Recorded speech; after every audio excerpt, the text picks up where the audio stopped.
जो हमारा बिंदु है, जैसे हमने कल पिछली कक्षा में जो कौशल के कुछ प्रकारों के बारे में हमने अध्ययन किया था, और आज उसी क्रम को आगे बढ़ाते हुए आज के बिंदु के बारे में हम चर्चा करेंगे। तो चलिए सबसे पहले हम चर्चा करते हैं जो हमारा सबसे पहला बिंदु है अधिगम के कौशल। अधिगम के कौशल क्या होते हैं, तो ये समझने की कोशिश करेंगे। बालक जो होता है ना, वो अधिगम करता होता है, यानी सीखने वाला होता है। तो बालक में सीखने की योग्यता का विकास वातावरण व उसके अभ्यास पर निर्भर करता है। जो अधिगम के कौशल में हम सबसे पहले बिंदु को लें, तो जो बालक होता है अधिगम करता भी होता है, इस बालक को अधिगम करता है कहेंगे। तो ये अधिगमकर्ता में सीखने की योग्यता का जो विकास व वातावरण उसके अभ्यास पर निर्भर करता है। यानी सबसे मोटा बिंदु है अभ्यास, सबसे महत्वपूर्ण है। अगला बिंदु देखें तो सीखने की योग्यता बालक में व्यवहार परिवर्तन निर्धारित करती है। जो सीखने की योग्यता है वो बालक में व्यवहार परिवर्तन निर्धारित करती है। अगला जो बिंदु है, बालक में सीखने हेतु 4 अवयव बोले तो अंग, अवयव का मतलब होता है अंग। तो 4 अंग माने जाते हैं, जैसे सुनकर, बोलकर, पढ़कर, लिखकर। ये 4 अवयव होते हैं। इसके बाद में हम चर्चा करें, अगला जो बिंदु है, सीखने कौशलों की संख्या 4 होती है। जो भाषाई कौशल होते हैं उनकी संख्या 4 होती है। सबसे पहला जो कौशल है वो होता है सुनना, इसके बाद में बोलना, फिर लिखना और नहीं पढ़ना, और इसके बाद में लिखना होता है। इनको जो कुछ याद करने के जो तरीका होता है, तो एक छोटी ट्रिक होती है सुबोपल्ली, यानी सुनना, बोलना, पढ़ना और लिखना। इसके बाद में चर्चा करें, एक बालक में इनका विकास क्रम सबसे पहले सुनना, फिर बोलना, पढ़ना, लिखना होता है। बहुत ही इंपॉर्टेंट बिंदु है, यहाँ से परीक्षाओं में अधिकांशतः प्रश्न जरूर अवश्य बनता है कि भाषाई कौशलों का जो विकास क्रम है उसका सही क्रम क्या होगा। तो मैं बात करूँ प्रिय विद्यार्थियों, इनमें जो भाषाई कौशलों का जो व्यवस्थित क्रम होता है, समझने की कोशिश करें आप। भाषाई कौशलों का जो व्यवस्थित क्रम होता है, एक बार देखेंगे। सबसे पहले जो होता है ना, वो होता है सुनना कौशल, यानी सबसे पहले सुना जाता है। सबसे पहले सुनना, सुनने के बाद में आता है बोलना, फिर उसके बाद में पढ़ना और फिर लिखना। फिर इसके बाद में चर्चा करें तो मनोवैज्ञानिक जो क्रम होता है, मनोवैज्ञानिक जो क्रम होता है उसमें सबसे पहले सुनना, बोलना, पढ़ना और लिखना। तो ये भाषाई कौशलों का मनोवैज्ञानिक क्रम भी है। संस्कृत में इसका होता है श्रवण, वदन, पठन और लेखन। जैसे हम सुनना को श्रवण कहते हैं, बोलना को वदन कहते हैं, पढ़ना को पठन कहते हैं और लिखना को लेखन कहते हैं। वही क्रम होगा। इसके लिए जो शॉर्ट ट्रिक होगी वो श्रोपल्य होगा। फिर इसमें फ्रोबेल महोदय, जो फ्रोबेल मनोवैज्ञानिक हुए हैं, फ्रोबेल महोदय, इनके अनुसार जो भाषाई कौशलों का क्रम है वो होता है सुनना, बोलना, पढ़ना और लिखना। इनके अनुसार भी यही क्रम होता है। फिर साचर्य विधि की जो प्रवर्तक है, साचर्य विधि की जो प्रवर्तक है मारिया मोंटेसरी, इनके अनुसार भाषाई कौशलों का जो क्रम होता है वो कुछ बदलता है, वो कुछ बदलता है। इन्होंने क्या माना कि सबसे पहले सुना जाता है, यानी सुनना कौशल आता है। इसके बाद में हम बात करें तो बोलना कौशल होता है, और फिर इसमें पढ़ने से पहले ये लिखना कौशल को लेती है। यानी पढ़ना बाद में अंतिम कौशल होता है और लिखना जो पहले सीखा जाता है। ये साचर्य विधि की जो प्रवर्तक मारिया मोंटेसरी जी हैं, इनके अनुसार भाषाई कौशल का व्यवस्थित क्रम होता है। अर्थात अंतिम 2 क्रम बदल डाला इन्होंने, और कहा है कि बालक को लिखने से पहले पढ़ना सीखना मुद्रण पर भोंकने के समान है। बहुत ही महत्वपूर्ण बिंदु, यानी बहुत ही महत्वपूर्ण बात कही। उन्होंने क्या कहा है कि मारिया मोंटेसरी जी ने क्या कहा है कि बालक को लिखने से पहले पढ़ना सीखना चाहिए, और जो पढ़ना सिखाना है ना, ये मुद्रण पर भोंकने के समान माना गया है। केवल मुद्रण पर भोंकने के समान माना गया है, ये मारिया मोंटेसरी जी ने माना है। फिर सरयू प्रसाद महोदय के अनुसार कौशलों की संख्या 4 ही है। मतलब जो सरयू प्रसाद महोदय जी हुए, इनके अनुसार भी कौशलों की संख्या तो 4 ही है। लेकिन इनका जो विकास कर्म है ये 3 स्तरों पर होता है, 3 स्तरों पर होता है। अर्थात उन्होंने अंतिम 2 कौशल लिखना व पढ़ना का जो विकास कर्म है वो एक साथ माना है। इन्होंने क्या कहा कि सुनना होता है सबसे पहले कौशल, फिर उसके बाद में बालक में बोलना होता है, बोलना वाला कौशल होता है, फिर पढ़ना और जो लिखना होता है, यानी जो अंतिम 3 और 4 नंबर के कौशल है ना, ये एक साथ होते हैं बालक में। इनका जो विकास कर्म होता है वो एक साथ होता है बालक में। तो इन्होंने इनका जो कर्म है वो 3 ही प्रकार माने इन्होंने। इसके बाद में चर्चा करें तो बोलना कौशल सुनना कौशल पर निर्भर करता है, महत्वपूर्ण बिंदु है। बोलना जो कौशल होता है वो सुनना कौशल पर निर्भर करता है, और लिखना कौशल है वो पढ़ना कौशल पर निर्भर करता है। दोनों ही बिंदु बहुत इंपॉर्टेंट है, याद रखने योग्य महत्वपूर्ण तथ्य हैं। बात करें अगले बिंदु की, तो अगला जो बिंदु है सुनना व बोलना कौशल का संबंध मौखिक रूप से होता है। सुनना व बोलना कौशल का संबंध मौखिक रूप से होता है। मानो परीक्षा में प्रश्न हो कि कौन से कौशल का संबंध मौखिक रूप से होता है, तो सुनना और बोलना कौशल का संबंध मौखिक कौशल से होता है। इसके अलावा पढ़ना और लिखना जो कौशल होता है इसका संबंध लिखित रूप से होता है। फिर बात करें सुनना और बोलना कौशल, ये अमूर्त यानी अदृश्य माने जाते हैं। सुनना और बोलना कौशल अमूर्त यानी अदृश्य माने जाते हैं, और पढ़ना लिखना कौशल मूर्त यानी दृश्य माने जाते हैं। इसके बाद में हम चर्चा करें तो सुनना व पढ़ना कौशल का संबंध भाव ग्रहण यानी इनपुट करने से होता है। भाव ग्रहण मतलब सीखने से होता है। और बोलना व लिखना कौशल का जो संबंध है वो भावाभिव्यक्ति यानी आउटपुट से होता है। बहुत ही महत्वपूर्ण बिंदु है। इसके अलावा बात करें हम प्रिय विद्यार्थियों कि सुनना व पढ़ना कौशल का संबंध भावग्रहण से होता है, इनपुट से होता है। बोलना व लिखना कौशल का संबंध भावाभिव्यक्ति यानी आउटपुट से होता है। ऐसे प्रश्न परीक्षाओं में अधिकांशतः पूछ लिए जाते हैं। फिर बात करें अगले बिंदु की, तो सुनने की तुलना में बोलना और बोलने की तुलना में पढ़ने की तुलना में लिखना क्रमशः कठिन होते हैं। यानी हम सुनने की तुलना में बोलना कठिन होता है, और बोलने की तुलना में हम पढ़ना जो कठिन होता है। पढ़ने की तुलना की बात करें तो हम पढ़ने की तुलना में लिखना बहुत कठिन होता है। ये महत्वपूर्ण बिंदु है, इनको आप याद रखेंगे, और आप चाहें तो इनका नोट्स भी बना सकते हैं। हूबहू आप अपने हैंड नोट्स बना सकते हैं। इसके बाद चर्चा करें प्रिय विद्यार्थियों, थोड़ी सी आपको तकनीकी प्रॉब्लम होगी आवाज़ को लेकर। तो आवाज़ को अब से 1-2 दिन से हमारा कुछ तबीयत खराब होने की वजह से आपको आवाज़ में प्रॉब्लम का सामना करना पड़ेगा। इसके लिए हम क्षमा प्रार्थी हैं। बात करते हैं अगले बिंदु को लेकर।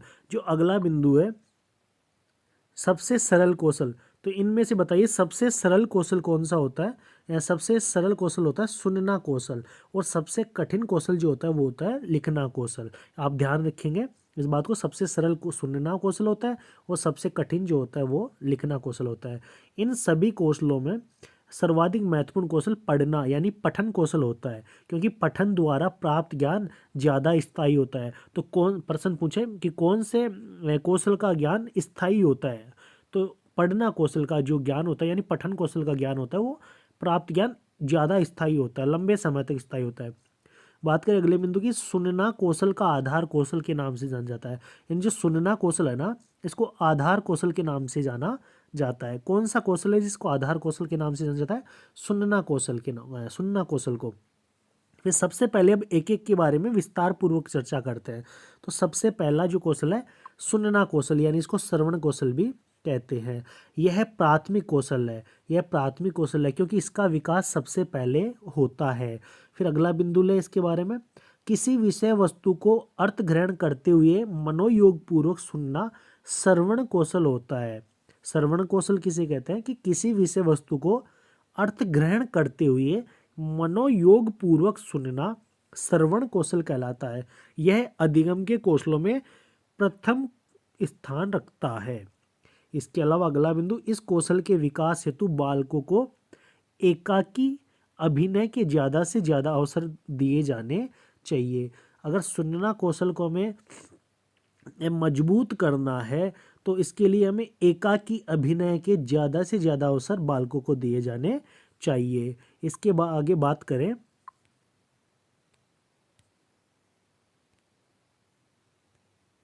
तो बालक को एकल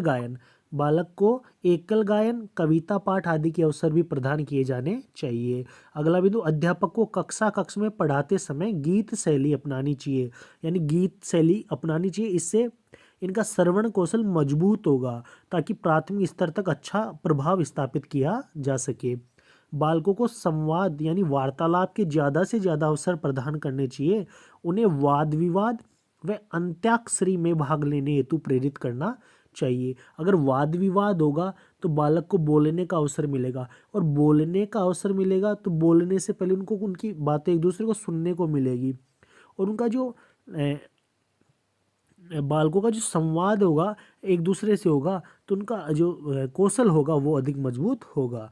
इस कौशल का विकास परिवारजनों, समाज के लोगों, विद्यालय के शिक्षकों, मित्र मंडली व चयनित व्यक्ति द्वारा होता है। और जो हमारा अगला कौशल है बहुत ही महत्वपूर्ण, वो होता है 2 नंबर पे है बोलना कौशल, जिसे हम वदन कौशल भी कहते हैं। जिसे हम कौन सा कौशल, वदन कौशल भी कहते हैं। इसका जो पहला बिंदु है, सीखने के कौशलों में यह दूसरा प्रमुख कौशल है। यह पूर्ण रूप से सुनना कौशल पर निर्भर करता है। सुने हुए भावों को अर्थपूर्ण शब्दों में बोलकर अभिव्यक्त करना बोलना या वदन कौशल कहलाता है। यानी कोई सुने हुए भाव है, सबसे पहले हम सुनना कौशल को लेते हैं, तो हम किसी भाव को सुनेंगे और उससे अर्थपूर्ण शब्दों में बोलकर अभिव्यक्त करना हमारा कौशल होता है बोलना कौशल यानी वदन कौशल। इसके अलावा देखो, यह कौशल अभ्यास व अनुकरण का गुणज माना जाता है। सबसे महत्वपूर्ण बिंदु है, इस कौशल के विकास हेतु बालक को ज़्यादा से ज़्यादा सुनने के अवसर प्रदान करने चाहिए। बालक को वाद विवाद, संवाद, अंत्याक्षरी में भाग लेने हेतु प्रेरित करना चाहिए, साथ ही अवसर भी देना चाहिए। अगला बिंदु है, अध्यापक को चाहिए कि वह वाणी का उचित आरोह और अवरोह तथा स्पष्ट रूप से व्याख्यान प्रस्तुत करे। इसके बाद में हम चर्चा करें तो बालक को सही वातावरण उपलब्ध, बालक को जो है सही वातावरण उपलब्ध करवाया जाना चाहिए। वार्तालाप में मुहावरे और लोकोक्ति को भी उचित स्थान देना चाहिए। यदि बालक उच्चारण की अशुद्धता करे तो उसे रोककर शुद्ध उच्चारण का अभ्यास कराना चाहिए। बहुत ही महत्वपूर्ण बिंदु है कि अगर बालक उच्चारण अशुद्ध करता है तो उसे रोकना चाहिए और रोककर उसको शुद्ध उच्चारण का अभ्यास कराया जाना चाहिए। फिर इसके बाद में देखते हैं कि सुनना व बोलना कौशल की जो विधियाँ होती है, सुनना और बोलना कौशल की जो कुछ महत्वपूर्ण विधियाँ होती है, सबसे पहले होती है व्याख्यान विधि, कथा कथन विधि, संभाषण विधि, वाद विवाद विधि और भाषा यंत्र विधि। फिर इसके बाद में जो हमारा तीसरा महत्वपूर्ण कौशल है पढ़ना या पठन कौशल। पढ़ना या पठन कौशल, इसके बारे में चर्चा करें तो महत्वपूर्ण बिंदुओं का विषय वस्तु को अर्थ ग्रहण करते हुए मनोयोग पूर्वक पढ़ना पठन कौशल कहलाता है। विषय वस्तु को अर्थ ग्रहण करते हुए मनोयोग पूर्वक पढ़ना पठन कौशल या पढ़ना कौशल कहलाता है। यह सुनना व बोलना कौशल की तुलना में कठिन होता है। जो हमारा पढ़ना कौशल है ये सुनना और बोलना की तुलना में कठिन होता है। विकास क्रम की स्थिति में इसका स्थान तीसरा होता है। जो हम भाषाई कौशल का विकास लेते हैं तो इसका स्थान जो है तीसरे नंबर का होता है, लेकिन मारिया मोंटेसरी के अनुसार इसका अंतिम क्रम होता है। अंतिम का मतलब चौथे क्रम पे मारिया मोंटेसरी के अनुसार माना जाता है। इस कौशल द्वारा प्राप्त ज्ञान ज़्यादा समय तक स्थायी रहता है, अतः इसे सर्वाधिक महत्वपूर्ण और स्थायी कौशल भी कहा जाता है। इसमें पठन कौशल में आने वाली कठिनाइयाँ, पठन कौशल में क्या क्या कठिनाइयाँ होती है तो देखो, वर्ण पहचान में कठिनाइयाँ होती है। सबसे पहले बालक को वर्णों के उच्चारण का स्थान ज्ञान न होना। तीसरी कठिनाई है कि जिह्वा दोष या दिव्यांगता यानी तुतलाना, बोलने में तुतलानापन आना। बालक को होने वाली शंका यानी हकलाने की स्थिति का होना, ये इसकी कठिनाई के आने वाली कठिनाइयाँ हैं। कौन से कौशल में? पठन कौशल में आने वाली कठिनाइयाँ। अगले बिंदु के बारे में चर्चा करें तो अगला जो बिंदु है कठिन शब्दों के पठन में परेशानी, यानी कठिन शब्दों के को पढ़ने में परेशानी, पूर्वाग्रह से ग्रसित, प्रयत्न लाघव, क्षेत्रीयता का अभाव, विद्यार्थियों को व्याकरण के ज्ञान का अभाव या अज्ञानता, नाक में पठन यानी गुनगुनाते हुए पढ़ना, ना कि नाक में करते हैं कुछ विद्यार्थियों को, आपने भी अपने आसपास में देखा होगा, उनका जो पठन होता है वो नाक में होता है। फिर बात करें पठन कौशल के कुछ विकास के उपाय भी हैं, यानी इस कौशल के विकास हेतु बालक को वर्णों का व उनके उच्चारण स्थानों का परिचय करवाना चाहिए। फिर बालकों को व्याकरण का ज्ञान प्रदान करना चाहिए। ध्वनि संकेत व विराम चिन्हों का भी ज्ञान कराना चाहिए। कठिन शब्द व उनके शब्दार्थों का बार बार अभ्यास कराना चाहिए। सरल से कठिन की ओर पढ़ाना चाहिए। सबसे पहले हमें बालक को सरल बिंदु के बारे में अवगत कराना चाहिए, फिर वो धीरे धीरे सरल से अवगत होगा, फिर हमें अपना जो स्तर है वो कठिनता की ओर यानी कठिन स्तर की ओर बढ़ना चाहिए, लेकिन प्रारंभ में सरल बिंदु की ओर और सरल से हमें कठिन की ओर चलना चाहिए। अध्यापक द्वारा आदर्श रूप से स्पष्ट पठन करना चाहिए। बालकों को ज़्यादा से ज़्यादा स्वतंत्र पठन का अवसर देना चाहिए। बालकों को हो सके तो स्वयं के द्वारा ही पठन करवाया जाना चाहिए। उनको स्वतंत्रता दी जानी चाहिए कि आप जैसा भी पढ़ रहे हैं एक बार पढ़ें। अगर वो अशुद्धि करता है तो उसको शुद्ध रोक देना चाहिए कि भाई आप रुको, और आप ये अशुद्ध उच्चारण कर रहे हैं तो आप इसका जो शुद्ध उच्चारण ये होगा, आप इस प्रकार से इसका शुद्ध उच्चारण करें। ऐसे करने से बालक का जो पठन कौशल है वो बहुत ही मजबूत होता है। फिर बात करें पठन के समान उचित आरोह है और अवरोह का भी ज्ञान होना चाहिए, यानी शब्दों का उतार चढ़ाव या आरोह है और अवरोह का भी ज्ञान होना चाहिए। तो ये था हमारा प्रिय विद्यार्थियों आज का एपिसोड, यानी आज की कुछ महत्वपूर्ण कक्षा, और इसके बारे में आशा करता हूँ आपको बहुत ही अच्छे से समझ में आया होगा। और कुछ भाषा शैली को भी लेकर अगर आपको कठिनाइयों का सामना करना पड़ रहा है तो 1-2 दिन की परेशानी है, फिर हमारा जो गला है वो ठीक होगा, उसके बाद हम भाषा शैली में सुधार करेंगे। और आपको आशा उम्मीद करता हूँ कि बहुत ही अच्छे से समझ में आया होगा।